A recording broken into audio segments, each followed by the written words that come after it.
5 matchs au programme cette nuit et pas mal d'absences. On voit ça juste après l'intro.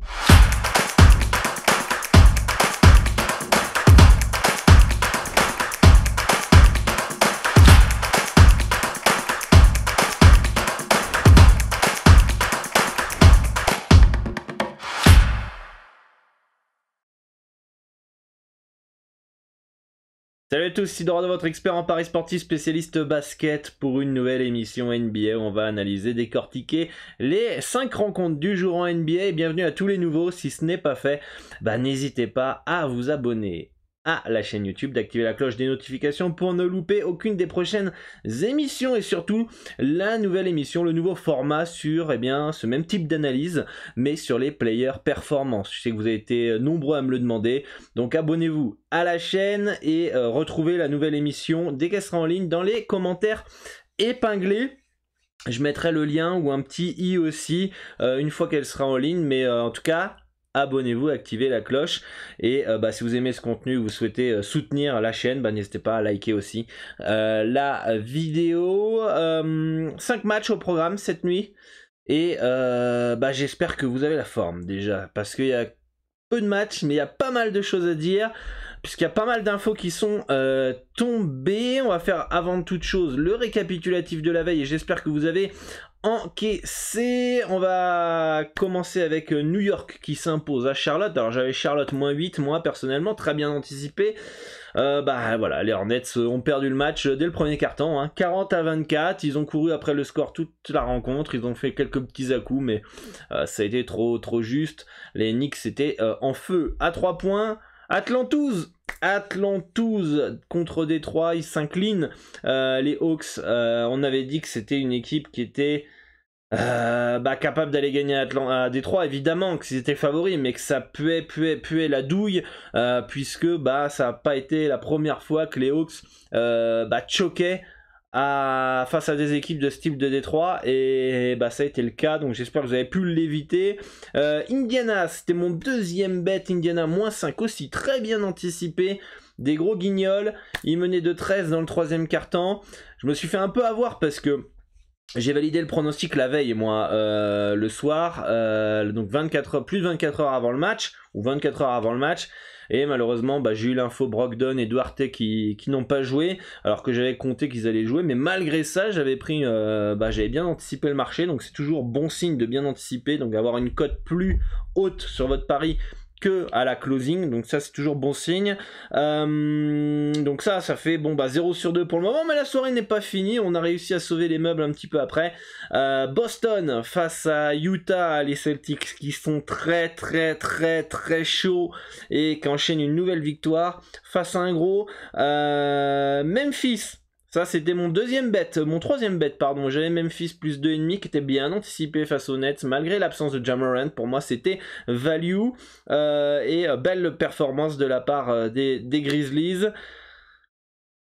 On peut cerner le titre de la clownerie à Miami. 2 matchs de suite à domicile face à une équipe en 3e match en 4 jours back-to-back sans leur meilleur joueur. On peut prendre une minute pour applaudir Miami quand même. C'est bravo. Franchement, j'ai rarement vu ça. Un aussi gros choc sur 2 matchs d'affilée, dans les mêmes conditions. T'as l'impression que les mecs, ils s'en battent complètement les steaks quand même. Parce que, waouh, tu perds de 14 points, tu te fais quand même un peu laver contre Philadelphie. Non. Ce qu'a fait Miami là, ces 2 derniers matchs, c'est ça respecte absolument pas l'adversaire. Moi je ne sais pas quoi dire dans ce type de situation, clairement. Voilà, il y a des bêtes qu'on prend qui sont bien plus évidents que ça et qui ne passent pas, et il y a les Warriors et les Sixers qui arrivent à taper le premier de la conférence Est à poil. Voilà, donc en NBA tout est possible, donc Voilà, finalement, encore une preuve que tout est possible en NBA, et ce qui rend la complexité de ce championnat à parier. Minnesota qui s'incline face à Phoenix sans Chris Paul et ça domine toujours. OKC qui bat Orlando. Dallas face à Houston, j'avais Houston plus 9,5 qui perd aussi malheureusement. Donc là on peut voir que Dallas sans Luka Doncic, eux ils mettent la branlée face à Houston, mais on a les Warriors qui arrivent à taper Miami. Bref, comme vous le voyez, c'est pas très logique. Les Sixers qui s'imposent de peu aussi, hein, encore une fois, face aux Lakers privés d'Anthony Davis et de LeBron James. Hein, donc les équipes qui sont diminuées, par moment elles arrivent à résister. Et enfin, le dernier bet qui me permet de sauver les meubles et de finir en léger négatif la soirée en NBA, c'est les Spurs, -7 face à Portland qui passe comme papa dans maman dès le premier quart-temps. C'était quasiment fait, pareil à la mi-temps, donc ça c'est plutôt cool. Donc on fait un 2 sur 5 pour cette nuit en NBA, et sachant qu'on a vraiment pas chaté sur Indiana, ça mène de 13 points dans le troisième quart-temps et j'ai même pas fini ce que je voulais dire. Indiana menait de 3 points à 20 secondes de la fin. Donc fallait défendre, qu'on fasse faute, enfin qu'ils fassent faute, de lancer franc, au pire je suis remboursé. Puis après les histoires de lancer franc ça pouvait le faire. En tout cas s'ils avaient maintenu leur avance de 13 points dans le troisième quart-temps, et il y avait la place. Et ils arrivent quand même à perdre, les mecs. Ils mènent de 3 points à 20 secondes de la fin. Ils arrivent à perdre. Bravo aussi Indiana. Bravo. Donc voilà, dites-moi en commentaire ce que vous aviez hier. J'espère en tout cas que vous avez pu éviter Détroit, Atlanta. Il y avait une autre équipe que j'avais dit qu'il fallait faire attention. Je sais plus c'était laquelle. Bref, voilà. Alors, en tout cas, Atlanta, je sentais quand même que c'était pas ouf et que ça pouvait te choquer. Donc ça a été le cas. Donc voilà. Bon, bref, c'est une soirée. On va enchaîner sur la soirée du jour en NBA. Une carte où il y a pas mal de choses à dire parce qu'il y a pas mal de joueurs absents. Des joueurs qui sont incertains. Du côté de Cleveland, on a du Jarrett Allen qui est pas là, et du côté des Raptors, on a comment il s'appelle, Gary Trent en game time decision, Anunoby en game time decision. J'estime que si les deux sont pas là, on peut avoir une value sur Cleveland à +5 à 1,934. Je pense pas qu'on ait un gros écart de niveau entre les deux équipes. Même le classement le montre que c'est assez serré. Certes, c'est à Toronto, donc léger avantage aux Raptors, mais est-ce que c'est pas un poil abusé ce -5 pour Toronto? Je pense que Cleveland a toutes les armes pour pouvoir aller s'imposer là-bas. Je crois qu'ils l'ont déjà fait en début de saison, donc bon, c'est pas du tout la même équipe, c'est pas du tout le même contexte, etc. Mais bon, je pense que ça peut être un match assez disputé. Avantage Toronto pour être à la maison. Si Anunoby et Trent Jr. sont pas là, je pense que Cleveland peut rester dans un âge de +5. Si ils sont là ou un des deux est là, je pense que c'est plutôt bien placé. Je pense que la value sur Cleveland elle devient très assez fine. Donc voilà pour moi pour cette rencontre. J'essaie d'aller vite parce que il y a l'opening du week-end. J'ai les matchs analysés pour ce dimanche et en plus j'ai la deuxième vidéo sur les PP à faire. Donc on va essayer d'aller à l'essentiel. On a perdu un peu de temps avec le récap. Memphis face à Indiana. Ça c'est un match qui n'est pas encore sorti, enfin si il est sorti mais on n'a pas les cotes, donc on va aller faire un autre match en attendant qu'ils nous ressortent les cotes de ce match là. Milwaukee face à Washington, ça c'est un match aussi intéressant. Milwaukee qui est sorti à -11, qui est maintenant à -9. Middleton pas là, Giannis Antetokounmpo pas là, les deux meilleurs joueurs. Les deux meilleurs joueurs des Bucks. Comme vous pouvez le voir à l'écran, Middleton, Giannis n'est pas encore à jour ici, mais par contre il a bien été annoncé forfait sur Fantasy Lab et il est bien forfait ici. Bon ils le mettent pas là, mais bon en tout cas il est forfait ce soir, Giannis. Et en face on a Bradley Beal qui est pas là et Kuzma qui sont pas là. Donc moi, je trouve quand même que le -9, il est quand même assez cher payé pour les Bucks, ou cher payé pour Washington, ça dépend de quel côté on se met. -9, sans tes deux meilleurs joueurs face à Washington, qui, bon, comme je vous l'ai déjà dit dans des émissions, on ne sait pas ce qu'ils veulent faire. Pour moi, il n'y a plus d'enjeu pour eux. Voilà, rendez-vous l'année prochaine, mais est-ce qu'un -9 est pas un peu abusé sans Giannis et Middleton quand même? Certes, c'est à domicile, certes, c'est Washington, mais je serais pas serein quand même avec un -9. Hein. Donc préférence quand même sur Washington +9 avec ces absences-là. C'est vrai que bon, l'absence de Kuzma, le départ de Dinwiddie, le départ d'Arel, la blessure de Bradley Beal fait que quand même Washington ça ne ressemble plus du tout à l'équipe du début de saison qui était flamboyante et qui jouait bien. Maintenant c'est un peu voilà reconstruction à l'année prochaine et compliqué de lire cette rencontre quoi. Je trouve quand même le H2+9 un poil abusé.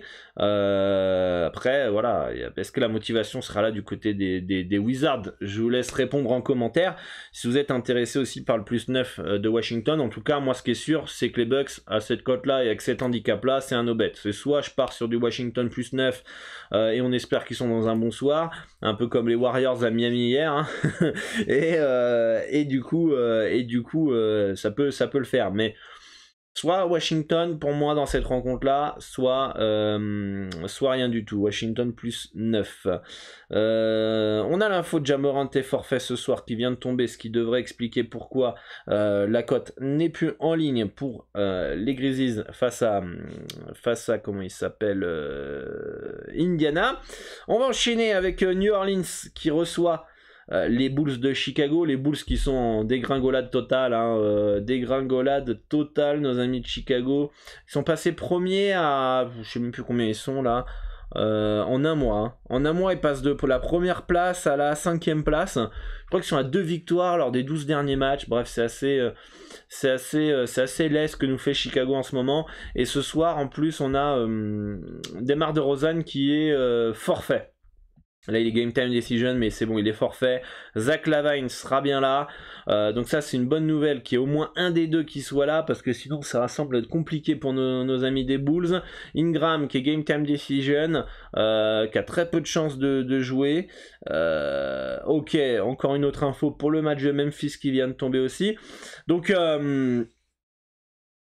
pour moi les Bulls sont pas en grande forme en ce moment, sont même pas en bonne forme du tout. Ils se déplacent chez les Pélicans qui, malgré l'absence de Brandon Ingram, ça a fait des perfs, ça a battu Atlanta, ça a battu les Spurs à l'extérieur. Je me méfierais quand même de cette équipe des Pélicans, notamment à domicile. L'absence de DeRozan qui est le meilleur joueur cette année des Bulls hein, sans contestation, Lonzo Ball aussi pas là, qui est pas là depuis longtemps. Je pense que c'est tout à fait logique que les Pels soient favoris. Ils sont sortis outsider, hein, ils sont sortis à +1,5 et maintenant sont à -3,5. Donc le marché a clairement été sur les Pélicans. Je pense moi j'étais pas loin d'avoir une value sur les Pels en ouverture, mais j'attendais les informations parce que c'est sûr que si on avait DeRozan et LaVine présents, c'était pas le même handicap, donc c'était un no-bet. Donc j'attendais les infos et voir comment réagissait le marché. Là le marché va clairement sur les Pélicans et je pense que c'est tout à fait logique. Après, est-ce qu'il y a de la value sur les Pels? Je suis pas sûr maintenant. Pour moi c'est plutôt bien placé à présent. Moi j'ai mis un -3, donc voilà, c'est quasiment le même handicap. Donc pour moi il n'y a pas de value dans cette rencontre. Ceux qui veulent tenter peut-être les Bulls à 2,33 à l'extérieur, je suis pas fan, je trouve pas ça assez haut comme cote alors que t'as ton meilleur joueur qui est pas là, que t'es en 3e match en 4 jours. Le risque en vaut pas la chandelle pour ma part, donc bonne bête dans cette rencontre. Phoenix face à Denver, Phoenix toujours sans Chris Paul, Denver qui part favori à la maison. Alors je suis un peu étonné mais je vais voir ça du -4. Je trouve un poil haut quand même. Moi j'ai mis Denver favori, j'ai mis Denver à -2. Denver -2, donc on est 2 points au-dessus de mon handicap. On n'est pas encore assez, il faudrait un +4 à 2 pour partir potentiellement sur du Suns, ce qui n'est pas encore le cas. Donc, mais on est quand même plus proche d'avoir une value sur les Suns que sur Denver. Denver assez dépendant de Nikola Jokic, hein, évidemment. Moi, les Nuggets, c'est une équipe que j'ai du mal à lire cette saison, même depuis quelques années. je trouve que cette équipe est bizarre. En tout cas, moi, dès que je les joue, ils font de la merde, et c'est bien l'équipe de merde. Enfin, de merde, c'est un grand mot, mais c'est une équipe que je trouve pas ouf, même sur le papier, et même avec Jokic et Jamal Murray. Je trouve que depuis quelques années, c'est en sur-régime, et bah, quand je bête Denver, ils me prouvent que j'ai raison et que c'est une équipe en sur-régime, et quand je joue contre eux, ils sont en feu, les mecs. Donc c'est une équipe que je lis complètement à l'envers. Donc ce soir, bah, ils sont très bien capables de gagner face aux Suns, comme ils sont capables clairement de perdre. J'ai aucune confiance en cette équipe de Denver. Mais les Suns à 2,40 à Denver sans Chris Paul, ça me plaît pas plus que ça non plus. Donc de toute façon, c'est un no-bet pour moi dans cette rencontre. On va faire la dernière rencontre de la soirée, qui est bon. Les cotes ne se remettent pas sur mon book, à moins que là c'est bon. Non, pas du tout. C'est Memphis face à Indiana. Memphis, il y a des infos qui viennent tout juste de tomber. Ja Morant pas là, Dillon Brooks pas là, Brandon Clark pas là, et Killian Tilly pas là. Bon, Killian Tilly pas très grave, mais surtout Dillon Brooks et Ja Morant pas là. À voir à combien ça sort la cote. Moi, évidemment, j'ai analysé sans ces informations-là, à part potentiellement spéculer l'absence de Ja Morant, mais c'est tout. J'avais mis un âge de moins 11, moins 10,5, moins 11. Je ne validais pas Memphis avant ces informations-là. En rajoutant les absences, je ne pense pas non plus valider. Donc on verra. On verra, mais pour moi, c'est une carte pas dingo cette nuit. Pas mal de potentiels pièges avec ces informations qui tombent un peu pas de nulle part, mais qui tombent. Pas mal d'absences. Chaque équipe a son absence. Denver a pas Murray depuis le début de la saison. Phoenix n'a pas Chris Paul. Les Bulls n'ont pas DeRozan. Pelicans n'ont pas Brandon Ingram. Les Bucks n'ont pas Chris Middleton et Giannis. Les Wizards n'ont pas comment ils s'appellent. Bon, ils ont perdu les joueurs Dinwiddie, Harrell qui sont partis, mais ils n'ont pas Bradley Beal. Cleveland n'a pas Jarrett Allen. Il y aurait peut-être que Toronto qui serait peut-être au complet, mais voilà, toutes les équipes ont un peu d'absence, et c'est souvent difficile de mesurer l'impact, surtout quand il y en a une seule information. Il y a juste Giannis qui est pas là. On peut plus ou moins réussir à mesurer l'impact, et encore ça reste toujours difficile quand il y a plusieurs joueurs en même temps. Là ça vaut quoi Memphis sans Ja Morant, sans Dillon Brooks, sans Brandon Clark? Difficile de juger en comparaison à Indiana qui est en totale reconstruction, ou est-ce que Brogdon va être là parce que Duarte va être là sans Turner.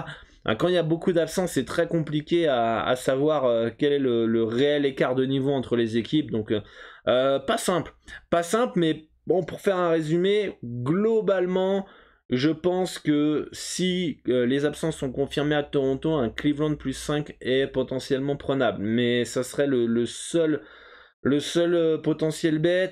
Peut-être Washington plus 9 et Phoenix plus 4 si les gens continuent à aller sur du Denver. Mais c'est pas une carte incroyable.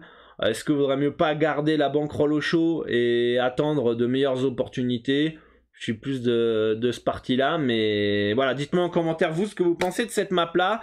N'hésitez pas à rejoindre le Discord pour échanger avec l'ensemble de la communauté et moi-même. Le lien est dans la description. Vous avez vu le petit bandeau, reçois un pronostic basket gratuit. Vous avez juste à me contacter sur WhatsApp. J'ai énormément de messages, c'est abusé.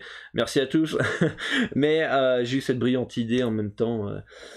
Voilà, vous allez dans les commentaires épinglés ou dans la description, vous aurez le lien qui vous enverra directement sur la messagerie WhatsApp pour recevoir un pronostic que je n'ai pas encore sélectionné. Il y a pour le moment pas grand chose qui m'enflamme plus que ça. J'ai une piste, mais je pense qu'on pourra avoir mieux pour ce week-end. Donc on verra. Soit ça met 20 ans à sortir sur mon book les cotes pour pouvoir vous envoyer un meilleur pronostic. Si je trouve pas mieux, bah ça sera celui-là, tant pis. Voilà les amis, bonne chance à tous pour vos pronostics. Et à très très bientôt pour une nouvelle émission. Ciao ciao.